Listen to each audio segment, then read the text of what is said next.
I'm about to tell all your business, and you're probably gonna be mad at me, but sit with me, friend. Most founders have a superpower that is secretly hindering their business as they scale. What I mean is the same trait that help you build the business is actually the same trait that's stopping you from scaling the business. I don't want to say that these are personality flaws. It just means that these are character traits that don't necessarily have a feedback loop. This video, we're just going to go over the archetypes so that you can identify it. And the next one, in part 2, I'm going to tell you what you need to do about it. Make sure you subscribe so that when part 2 comes out, you know when it comes out. You might find yourself in a few different groups, and that's okay. It just means that you may have overlapping problems. The first group has what I call the vision problem. We have the visionary, the idea addict, and Mrs. Committed. The visionary is the person who can see the big vision,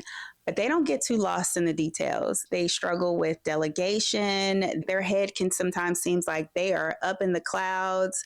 The vision can sometimes live only in their head, and the team ends up building the wrong thing entirely because they struggle to really download it into their team. The idea addict. So the idea addict is different than the visionary. This person is holding the vision so tightly, and they are releasing ideas in abundance. It's almost like a waterfall of ideas that just kind of come flowing out that the team just literally has no time to catch up with anything. Every week, there's a new direction. There's a new standard. There's a new procedure. By the time the team got used to the old way, now there's a new way. There's a new offer, a new priority, a new deadline that's shorter than the first deadline. They just got over the last deadline. When they do this, the team stops really being emotionally invested because the ink isn't even wet on the idea. There's a new idea that's introduced. So they can't really even be on stable ground because the ideas just keep flowing. Then you have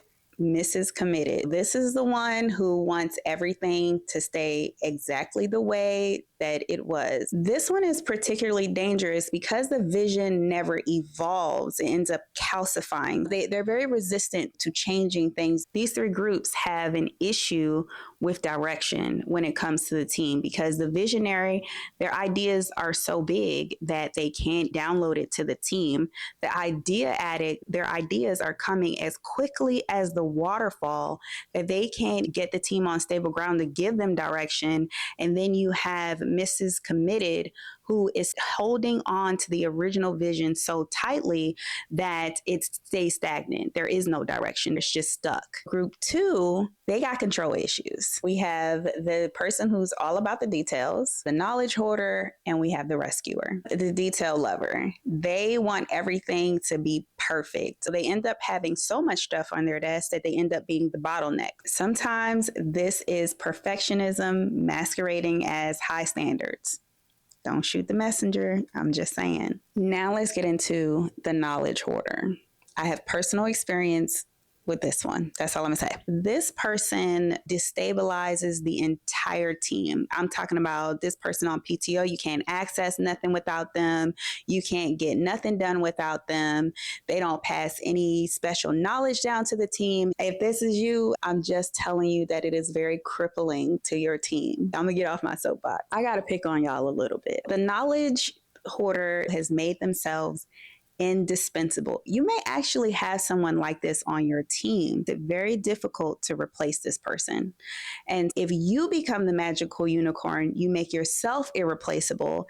And if someone else becomes the magical unicorn on your team, you put yourself in a very vulnerable place. The next group in the control issues is the rescuer. The rescuer is somebody who jumps in every time that there is an issue before the team even has a chance to figure it out. On the surface, it looks very generous. It seems like you're helping and you are trying to make sure that the work gets done. What's actually happening is you're stunting the team's growth. And it creates a level feel of dependency on you when you do this. The team actually stops problem solving and they start looking to you to solve all of their problems. This one is often tied to your identity as a leader. Like you feel like you have to be doing something to be valuable to the company. Minorities especially have an issue with being the rescuers. The next group is the one with communication issues. The first one is the relationship builder. This one is usually grace disguised as fear. So the standards that you set start to quietly disappear. A lot of times we see that there are some unspoken standards,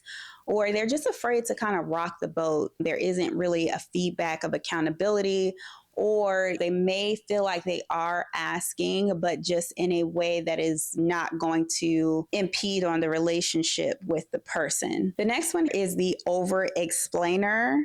Trust me, I used to write almost like a 4-page dissertation on one point. Boundaries are often blurred between justifying and leading because you don't want it to be taken a certain way. So you feel like you need to say it a certain way or explain why the reasoning is that we're making this decision. The team starts to lose their respect for authority because insecurity comes laced in every single decision, and they can sense your insecurity behind the decisions that you're making. And this is why I created the company Authority Bloom, because you can be a leader and not have authority. Oftentimes, this is rooted in being judged or perceived a certain way. I can relate to this because there is a lot of discourse online saying that Black women are the worst people to work for. I never wanted that angry Black woman trope, so I would over explain and over justify. I think this impacts women, but it also impacts groups where authority is seen as this negative thing or it's been penalized historically. You know, what's interesting is that as I was recording this video, I found myself about to over explain here because I didn't want what I was getting ready to say to be taken out of context. But it will be. That's just the truth of it. There are groups of people, African American especially, who are very impacted by this, who over explain, and I'm going to take a stand for them in this video. The next one here is the approval seeker. This one makes decisions based on whoever is in the room. The team has kind of lost confidence in this person because they know that it's going to change directions depending on whoever this person is talking to. This often shows up with a founder who was maybe overlooked, or maybe they were underestimated. And so agreement or being on the same page with somebody can often look like safety. These three have confused being liked with being trusted.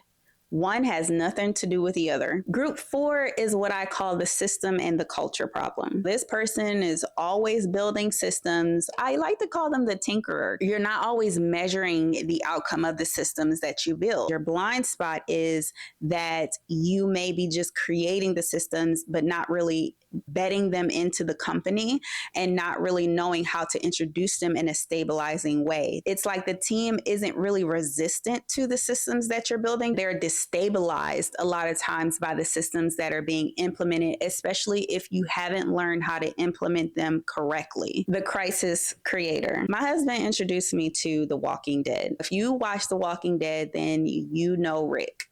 And Rick is what I would call the crisis creator. I would say that they are the people who anticipate the crisis. They kind of anticipate that something's going to happen, and they are the one who is causing the crisis because they unconsciously generate this urgency out of nowhere. It's almost like everything is urgent. The team is always exhausted. Deadlines are always the last minute. Launches are always so messy. It's not the business. It is the leader. It is the structure, and it is the systems. And then we have the invisible leader. So the invisible leader is somebody who is so focused on doing the work that they actually forget to lead. Team members feel directionless. They have no idea what's going on. They kind of are thrown into the wild. Team members often feel unseen, underdeveloped, untrained. This one is particularly common for founders who are stuck in operation mode and never transition from operator to leader. This can present a lot of resentment as well because there isn't anybody who's kind of taking the reins and giving the team direction. They're kind of just expecting others to figure it out. It really does depend on the values that you have set up, because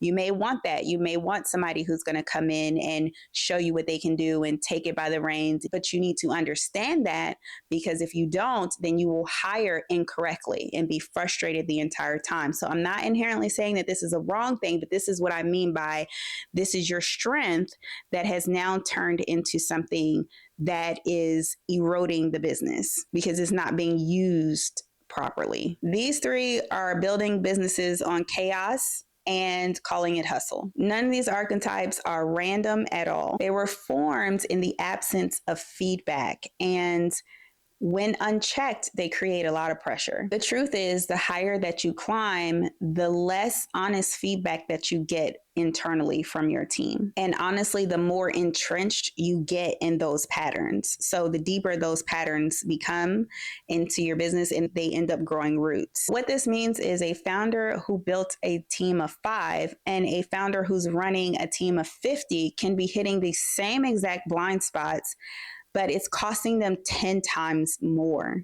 Now that you can name your archetype, part 2 is going to be what to do about it, because just knowing the information and not knowing what to do about it, having clarity without any action steps, is just really interesting information, and there's nothing that you can really do about it. So make sure that you come back for part 2. And if you want to go deeper before then, and you want to understand the root cause before then, make sure you grab my white paper, The Root Cause, where I break down exactly the steps that we go through to uncover all of this. I built this framework for people who are ready to look at themselves honestly, and they're ready to do something different. They're ready to uncover the roots, and they want to grow something different.